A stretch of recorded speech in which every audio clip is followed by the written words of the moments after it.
আসসালামু আলাইকুম ভিউয়ার্স, আজকে আমরা দেখব আপনি কি করে এরকম সুন্দর করে একটি অ্যানিমেশন বানাতে পারেন, তাও আবার শুধুমাত্র পাওয়ার পয়েন্টের ব্যবহার করে। তো কোনো প্রকার কোনো কথা না বলে চলুন শুরু করা যায় আমাদের টিউটোরিয়াল। তো তার আগে বলে নিই, আপনি যদি আমার চ্যানেলে নতুন হয়ে থাকেন তাহলে সাবস্ক্রাইব করে নিন আর পাশে আসা বেল আইকনটিকে টুং করে বাজিয়ে দিন, যাতে করে আমার নতুন ভিডিওর নোটিফিকেশন আপনার কাছে অটোমেটিক্যালি চলে যায়। তো এর আমি আরেকটা স্লাইডার নিয়ে নিচ্ছি, নতুন স্লাইডার যেটা করেছি সেটা বাদ দিয়ে এখান থেকে এগুলার কোনো প্রয়োজন নেই, এগুলো কাট করে দিচ্ছি, এগুলো কাট করে দিই। ওকে, তো প্রথমে আমাদেরকে যেটা নিতে হবে সেটা হচ্ছে এই ডট নিয়ে নিই। আমি ডটের জন্য এখান থেকে ইলিশ টুলটা নিয়ে নিচ্ছি, শিফট বাটন চেপে ধরে এখান থেকে প্রপার গোল করে নিচ্ছি এখান থেকে একটা। ওকে, কন্ট্রোল বাটন চেপে ধরে মাউসের বাটন চাকা ঘুরিয়ে আমি এটা জুম করে নিলাম। ফরম্যাট থেকে shape fill, grey, shape outline, no outline, control D চেপে ধরে ডুপ্লিকেট করে নিলাম। শিফট চেপে ধরে কর্নার চেপে ধরে এখান থেকে গোলটা ছোট করে নিলাম। তারপর এখান থেকে শেপ আউটলাইন একটা কালার দিয়ে দিই, ইচ্ছা মতো এটা দিচ্ছি, শেপ আউটলাইন, নো আউটলাইন, এটা মিডিলে সেট করছি। ফেরত নিয়ে দেখি কি অবস্থা। পারফেক্ট। এরপরে আমাকে যেটা করতে হবে সেটা হচ্ছে একটা লাইন নিতে হবে। লাইন নেওয়ার জন্য এখান থেকে লাইন টুলটা সিলেক্ট করে নিই। লাইন টুল সিলেক্ট করার পরে এখান থেকে টান দিয়ে এই দিকে সোজা করে টান দিয়ে নিচ্ছি।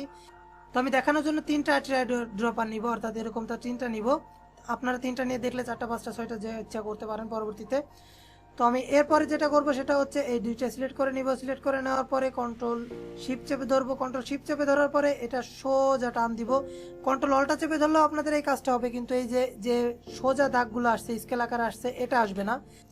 Control shift batch. ওকে, শুধুমাত্র এইটুকু সিলেক্ট করে নিব। কন্ট্রোল শিফট ধরবো, এইখানে সেট করব। এই সবটাকে সিলেক্ট করব, এখান থেকে জাস্ট এইভাবে একটা জায়গাতে সেট করে নিলাম। সেট করে নেওয়ার পর এবার আমরা টিয়ার ড্রপার নিব। টিয়ার ড্রপার এই যে এটা দেখতে পাচ্ছেন, এই আইকনটা টিয়ার ড্রপার বলা হয় এটাকে। আপনাদের এখানে না থাকে, হয়তো এই মাঝখানে থাকবে কোথাও। তো এখান থেকে নেওয়ার পরে আমি টিয়ার ড্রপার আঁকিয়ে নিচ্ছি, শিফট বাটন চেপে ধরছি যাতে প্রপার শেপ পাওয়া যায়। ওকে, এখান থেকে একটু ঘুরিয়ে নিচ্ছি। ঘুরিয়ে নেওয়ার পরে ভালো বোঝার জন্য আমি মাথাটা একটু লম্বা করে দিচ্ছি। ইয়েস, মেক শিওর এখানে আপনি মাঝামাঝি সেট করছেন।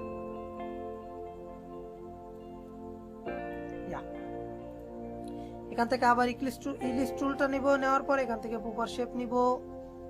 ইয়েস, নেওয়ার পরে এখান থেকে ফরম্যাট থেকে শেপ, এটা সাদা হবে, এটা সাদা হবে। আউটলাইন, নো আউটলাইন, আর এটা ফিল, এটা হবে আউটলাইন, নো আউটলাইন। এখানে যাওয়ার পরে এই যে এই গোল বাটনটা সেট করার পরে আমরা এটার কালার চেঞ্জ করে দিই, কালার সবুজ করে দিই। দেওয়ার পরে এই যে এই পুরো জিনিসটা আমরা কপি করব। কন্ট্রোল চেপে ধরলে ওইটা কপি হবে। কন্ট্রোল শিফট চাপবো, কপি করব, এখানে নিব। আবার কন্ট্রোল শিফট চাপবো, কপি করব, এখানে নিব। আবার কন্ট্রোল শিফট চাপবো, কপি করব, এখানে নিব। কন্ট্রোল শিফট চাপবো, কপি করব, এখানে নিব। তো আমরা একটু কালার অনুযায়ী সেট করে নিই। আমি সেট করে নিচ্ছি ঠিক এইভাবে। এটা সিলেক্ট করলাম, নিচেরটা অনুযায়ী এটা দেওয়া রয়েছে, এটা দিলাম। আগে বৃত্তের কালার দিয়ে দিই, নিচের বৃত্তের। এখান থেকে আমি পার্পেল দিয়ে নিচ্ছি, এটাও পার্পেল দিয়ে নিই। এরপর আমরা আইকনগুলো সেট করব। আইকনগুলো সেট করার জন্য আপনারা flaticon.com থেকে আইকন ডাউনলোড করে নিতে পারেন। এই যে flaticon.com, অবশ্যই আপনাদেরকে 64 পিক্সেলে সেট করতে হবে, তাহলে ছোট আকারে আসবে, না হলে অনেক বড় আকারে চলে আসবে। এরকম 512 থাকতে পারে, 256 থাকতে পারে, সেটাকে আপনারা 64 পিক্সেলে করে নেবেন, ছোট আকারে আসবে তাহলে। তো আমি ডাউনলোড করা আছে, আমি সেগুলোকে ইনসার্ট করে নিচ্ছি। যেমন এখান থেকে এই যে আমি এটা করে নিচ্ছি। আমার 64 পিক্সেল করতে মনে ছিল না, তাই বড় আকারে চলে এসেছে। আমি সেট করে নিচ্ছি ছোট করে। তো আমি প্রত্যেকটা জায়গাতে ইমেজ সেট করে নিচ্ছি। তো আইকনগুলো সেট করে নেওয়ার পর এরকম একটা শেপ এসেছে। এইবার আপনাদেরকে যেটা করতে হবে সেটা হচ্ছে এই 3টা করে সিলেক্ট করতে হবে, অর্থাৎ ইমেজটা, রাউন্ড শেপটা আর টিয়ার ড্রপারটা কন্ট্রোল জি চেপে গ্রুপ করে নিতে হবে। ঠিক এইভাবে প্রত্যেকটা জায়গাতেই করতে হবে, কন্ট্রোল জি গ্রুপ। ওকে, নিচেরটা আসে নাই, কন্ট্রোল দিয়ে চেপে ধরে আমি নিচেরটা সিলেক্ট করে নিলাম, কন্ট্রোল জি করে গ্রুপ করে নিলাম।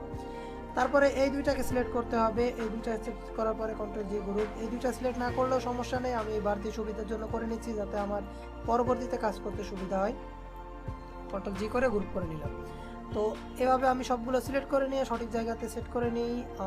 ওকে, নিচে এবার আমাদের কিছু লিখতে হবে, তো লিখে নেওয়া যাক। লেখার জন্য আপনারা এই যে শেপ সিলেক্ট করবেন, শেপ সিলেক্ট করার পরে ফরম্যাটে ক্লিক করবেন। ফরম্যাটে ক্লিক করার পরে এখান থেকে দেখতে পারবেন এই ফরম্যাটটাতে এই যে টেক্সট বক্স অপশন রয়েছে, টেক্সট বক্সে ক্লিক করার পর এই যে এখানে রাখবেন। তারপরে কিছু একটা লিখি, যেমন আমি লিখছি, যেমন আমি মেসেঞ্জার লিখলাম। আমি জানি না মেসেঞ্জার বানানটা আসলেও ঠিক আছে কিনা। আমি এখান থেকে একটু বড় করে নিই, এখান থেকে একটু বড় 20।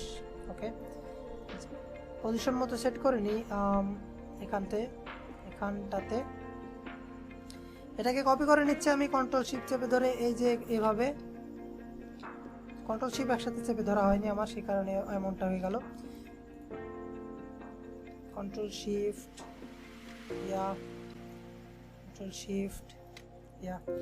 এর ভেতরে আমি কিছু কিছু চেঞ্জ করে দিচ্ছি লেখাগুলো। চেঞ্জ করে দেওয়ার পর যেটা এসছে সেটা হচ্ছে এরকম। আমি কালারগুলো চেঞ্জ করে দেবো লেখার। তো লেখার কালার চেঞ্জ করার জন্য সিলেক্ট করলাম, এখান থেকে এই কালারটা সিলেক্ট করে দিব, এখান থেকে এগুলো সিলেক্ট করব, এখান থেকে যাব এটা সিলেক্ট করে দিব। তো আমি কালারগুলো সেট করে, এরপরে ঠিক একইভাবে আমরা নিচেও কিছু লিখে নেব। নিচে লেখার জন্য আগের মতোই এখান থেকে টেক্সট বক্স নিব, টেক্সট বক্স থেকে এখানে মেসেঞ্জার দিব।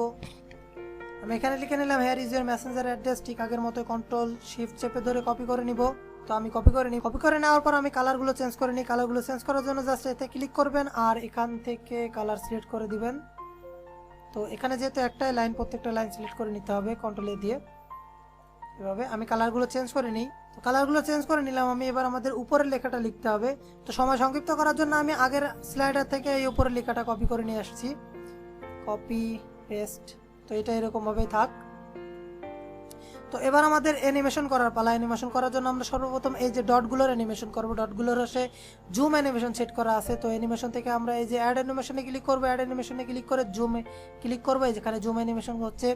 তো আপনাদের অনেক সময় মনে হতে পারে এই যে এখানেও তো অ্যানিমেশনের অপশন রয়েছে, তাহলে আমি অ্যাড অ্যানিমেশন কেন করছি? অ্যাড অ্যানিমেশন করার মূল কারণ হচ্ছে আপনারা যদি এখান থেকে অ্যানিমেশন সেট করেন, অর্থাৎ জুম অ্যানিমেশন সেট করা আছে, এখন যদি আপনারা এখান থেকে অ্যানিমেশন সেট করেন তাহলে জুম অ্যানিমেশনটা চলে যাবে এবং অন্য অ্যানিমেশন চলে আসবে। কিন্তু অ্যাড অ্যানিমেশন সেট করার কারণ হচ্ছে অ্যাড হবে, অর্থাৎ পুরনো অ্যানিমেশনটা থাকবে এবং নতুন অ্যানিমেশনটা অ্যাড হবে। তারপরে আমরা এই যে এখানে একটা সিলেক্ট করব, আবার অ্যাড অ্যানিমেশন, জুম, এবার মেসেঞ্জার অ্যাড অ্যানিমেশন, জুম, এই যে এই লেখাটাগুলো অ্যাড অ্যানিমেশন, ফ্লট ইন। তো তারপরে আসছে আমাদের এই যে লাইনটার অ্যাড অ্যানিমেশন করতে হবে। এখান থেকে ওয়াইপ করতে হবে। ওয়াইপ করার পর এখান থেকে যে টেক্সট ইফেক্টে যেতে হবে, জাস্ট ক্লিক করতে হবে ফ্রম লেফট। ওকে, তারপরে এখান থেকে আবার ডটটা ক্লিক করতে হবে, ডটে জুম অ্যানিমেশন দিব, জুম অ্যানিমেশন দিলাম, এখানে আবার জুম অ্যানিমেশন, এখানটাতে আবার জুম অ্যানিমেশন দিতে হবে, জুম অ্যানিমেশন দিয়ে নিচ্ছি। আবার ফোনে জুম অ্যানিমেশন দিতে হবে, জুম অ্যানিমেশন দিয়ে নিচ্ছি। এটাতে অ্যাড অ্যানিমেশনে আমরা দিব ফ্লট। ওকে, লাইন অ্যানিমেশন আমরা দিব এখান থেকে যে ওয়াইপটা ফ্রম লেফট। তো বারবার আমার একই কাজ করতে হবে, সেজন্য আমি এই যে ফরম্যাটটাও কপি করতে পারি, অর্থাৎ অ্যানিমেশনগুলো কপি করে আর একটা অ্যানিমেশন দিতে পারি। সেজন্য আমাকে প্রথমে এই যে ডটটা সিলেক্ট করতে হবে, এখান থেকে এই যে অ্যানিমেশন পেইন্টার ক্লিক করতে হবে। পেইন্টার ক্লিক করে আনার পরে কিছুই করতে হবে না, জাস্ট এই যে ডটের উপরে নিয়ে পেস্ট করে দিতে হবে, ব্যাস ক্লিক হয়ে গেল। এখান থেকে আবার এটা সিলেক্ট করতে হবে, এখান থেকে অ্যানিমেশন পেইন্টারে যেতে হবে, আবার তাই করতে হবে। এবার মেসেঞ্জারে ক্লিক করলাম, অ্যানিমেশন পেইন্টার ভাইবারে পেস্ট করলাম, এটাতে সিলেক্ট করলাম অ্যানিমেশন পেইন্টার, এটাতে পেস্ট করলাম। তারপরে এই যে লাইন সিলেক্ট করলাম, লাইন সিলেক্ট করে অ্যানিমেশন পেইন্টার দিলাম, এখান থেকে এইটা দেব। এবার ডট সিলেক্ট করব, ডট সিলেক্ট করার পরে অ্যানিমেশন পেইন্টার এটা, তারপর এটা সিলেক্ট করব অ্যানিমেশন পেইন্টার এটা, এই ভাইবার সিলেক্ট করব অ্যানিমেশন পেইন্টার ওয়েবসাইট। ওকে, আমাদের কাজটা মূলত মোটামুটি হয়ে গেছে। তো প্রত্যেকটা কাজ আমরা যেভাবে সেট করেছি এইভাবে সেট করলে ক্লিক বাই ক্লিকে কাজ হবে। তো আমরা তো ক্লিক বাই ক্লিক চাচ্ছি না, আমরা চাচ্ছি অটোমেটিক অ্যানিমেশন হবে। তো অটোমেটিক অ্যানিমেশন হওয়ার জন্য যেটা করতে হবে সেটা হচ্ছে আমরা এটা সিলেক্ট করব, এটাতে দেখতে পাচ্ছেন অন ক্লিক, আচ্ছা থাক, এটা অন ক্লিক থাক। এটা সিলেক্ট করছি, সিলেক্ট করার পর এখান থেকে আফটার প্রিভিয়াস করছি 0.25 সেকেন্ড থাক। এখান থেকে মেসেঞ্জারে যাব, একই বিষয় আফটার প্রিভিয়াস করব 25 থাক, একই বিষয় আফটার প্রিভিয়াস, এখান থেকে 25 লাইন বার আফটার প্রিভিয়াস 0.25, আচ্ছা এটা 50 থাক, প্রিভিয়াস 0.25, প্রিভিয়াস 0.25। এভাবে আপনাদের প্রত্যেকটা জায়গাতে করে নিতে হবে প্রিভিয়াস 0.25। অবশ্যই খেয়াল রাখতে হবে যাতে এখানে আফটার প্রিভিয়াস সেট করা হয়। এভাবে আপনারা প্রত্যেকটা জায়গায় করে নেবেন, লাইন করে নিই আফটার প্রিভিয়াস। আমি বারবার এগুলোই করতেছি, তো আমি এগুলো করে নিচ্ছি, ভিডিওটা একটু স্কিপ করছি।